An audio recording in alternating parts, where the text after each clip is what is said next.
What is up, everyone? JD here. I hope you're all doing well today. Today I'm really excited to bring you my full review of the Hogue Counterstrike. What we're going to be doing today is going through knife specs, size comparisons, and then we'll dive into my thoughts and impressions. So let's go ahead and jump into it. The Hogue Counterstrike has a 3.35 inch magnet cut blade, 5-inch handles that have a carbon fiber scale and aluminum housing. Overall length 8.35 inches, and the claimed weight for the Counterstrike is 2.8 ounces. Let's go ahead and check that out right now. Right on the money, 2.8 ounces. Love to see it. Today is the very first video that I'll be doing a totally top-down review, so I'm hoping that this is coming out really nicely for you guys. I'm also trying to figure out where to be on the table with the knife and everything like that.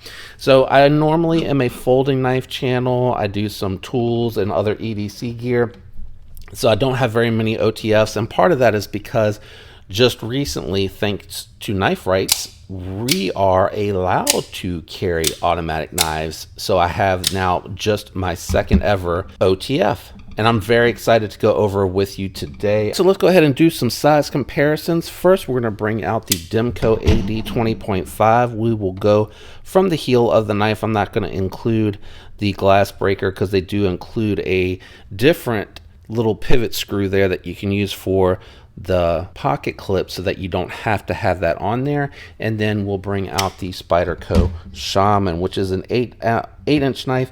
So you can see that that 8.35 does include the glass breaker, because the Shaman from the heel of the knife is actually just a little bit longer. So hopefully this is helping you from a size reference. Let me go ahead and move these out of the way, and then we'll go ahead and bring in the next two size comparison knives. First is going to be the Benchmade Bug Out, and then we'll bring the other Hogue Sig K320 out here for a size reference. So the Hogue K320 is very close in size. The Counterstrike is actually just a little bit longer, and I just realized I'm a little bit crooked here. All right, let's go ahead and move these out of the way, and we'll bring in a couple of budget knife comparisons. First, we're going to bring out the Raccoon from Vosteed Knives. Oh, I just realized a little bit of cardboard from a cutting test that was out here earlier. There you go. So you can see this being closer to a 3-inch knife, a little bit smaller. And then we'll go ahead and bring out the Buck 110. And then you can see here the Buck 110 just longer overall. One last size reference. Actually, let's do profile comparison. Let's see how thick the Counterstrike is, so you can see how it's going to feel in hand and how it's going to carry. So you can see there a little bit thinner than the Raccoon. We'll bring the Demco out here. Demco just a tad bit thinner. And then we'll bring the Bug Out with the Titanium scales, which are contoured scales. I'm going to try to hit the most thick point, and you can see that the Bug Out is just thinner overall. One other size reference that I'm going to bring out here, because it is the only other OTF I have, and that is going to be the Axial Shift. And you can see the body is just thicker overall, and then the Hogue Counterstrike has just a thinner geometry. I apologize, I do use this knife a ton for breaking down boxes. Just really fun to kind of grab something you can leave out in the garage if you got to break boxes down. I thought the black wash would hold up a little bit better, but it has scarred up plenty. And then you can see from the side, let's do it this way. There you go. You can see the Counterstrike just a little bit thinner. And then the pocket clip is done a little bit differently, but that might be a good knife battle, blade battle. So the Counterstrike has a very beautiful carbon fiber show side with blue anodized hardware, so titanium hardware on there. You can see it does catch the light, very beautiful lighting on there. It does have the glass breaker on the back. It's not super sharp, but you can tell it has a very acute point, so that is definitely going to be able to break your glass. Has beautiful milling so that it has the texture on the actual show side scale that is going to be very comfortable. Just slight contouring here for your two fingers to land into, which works perfectly. You got a nice tall ramp with very dull jimping. I wish the jimping actually was just a little bit better, because I do feel like my finger slides a little bit as I try to work past deployment mechanism. So the one thing that I will say though is it feels like you need a ton of pressure to break that, so it is not going to deploy accidentally in the pocket. I did a little bit of a shake test just to see if it's going to pop out, and it seems like it's locked in there nice and secure. Has some milling here on the bottom too, helps a little bit with the grip, so that when you're pushing down into, like, if you push down with the thumb like that, it actually is easier to deploy, and it's not uncomfortable, but you do have a little bit of like an indentation that goes on as you push into that. Action on here is very snappy.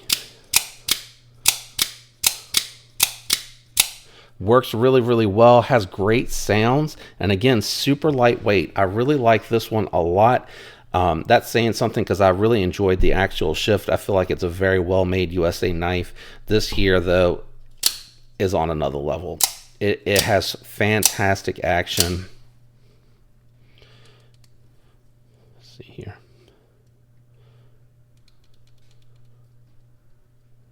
Very minimal side to side. Very typical up and down play. And it feels like it's definitely locked in place. Like I'm giving it as much resistance as I'm willing to give it without jeopardizing sliding across the blade, because I know there's not a real safe way to check that, but it does feel very, very secure, and it feels extremely well made. The pocket clip goes in and out of the pocket very nicely. I did use this for a little bit of paper cut, and it was really well done from the factory edge. Being that it is a dagger style, it is pretty thick, because you know there's no blade, right? It goes straight down. It has a very acute point. This is really not truly meant for an EDC type knife. This, to me, in my opinion, is more self-defense than it is EDC. Having said that, I do carry it as an EDC. I do use it to get into letters, mail, boxes. I do use it to break some small boxes down. I haven't really gone to town trying to cut a bunch of cardboard, but it has performed really, really well, flawlessly, no issues whatsoever. Having said that, this is a very expensive OTF, and I had out here earlier the only other OTF I have in my collection, because again, they just recently in Virginia made it legal to carry them, and that's the Axial Shift. This one coming in at about, I think I have to look up the prices and I'll put them on the screen. I think this was about $50 less than their, and it's a different model too. I don't think it was the Counterstrike I looked up, but it was about $50 less than that version. But I will say,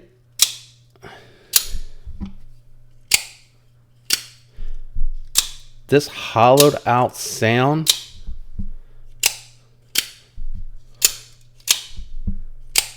I don't know if that's going to even come out to you guys. This has like a ting at the end. This has like a click, like a very satisfying clicking sound. So I don't know if it's the mechanism, the materials, the density of the materials, the thickness of the blade. I mean, the Axial, I will say though, it has a lighter break point than it does on the Counterstrike. So that is definitely different as well. And then the other thing, the show side completely clean on the show side versus the hardware showing on the show side here with the carbon fiber. I actually think this looks a little bit better because it has that little pop of color and the beautiful twilled carbon fiber on there that is done very nicely. But this is very, very clean and all blacked out, so really cool on that as well. Overall though, very nice. If you're looking for an OTF or you're looking for your first OTF, I really like this Counterstrike, especially because this is their collector series, so this particular variant won't be available for as long. I'm assuming that once these sell out, they're done with this production run, that's it, which is why I did want to get one of these. I really like this a lot. I do recommend a lot of Hogue knives because I think they're overlooked in the industry. They make a great product that is a very obtainable, affordable price. They don't do a lot of premium materials, meaning titanium stuff. I don't know of any titanium things out there, but I know that Original Goat is out there making stuff for the Deca. I'm hoping that they're willing to make stuff for the K320. While I do like the aluminum, I would absolutely snatch up a set of titanium scales from Original Goat for the K320. I think that would go off like gangbangers. But anyway, very recommendable knife. Let me know what you think down in the comments below, and if you enjoyed the video, do me a favor, leave a like. Consider subscribing if you're not already subscribed. I'd love to have you follow along as I continue to bring you the content. Thanks to everyone out there that is regularly liking and leaving comments. I appreciate each and every one of you. I love our interactions. I hope you have a fantastic week, and until next time, peace.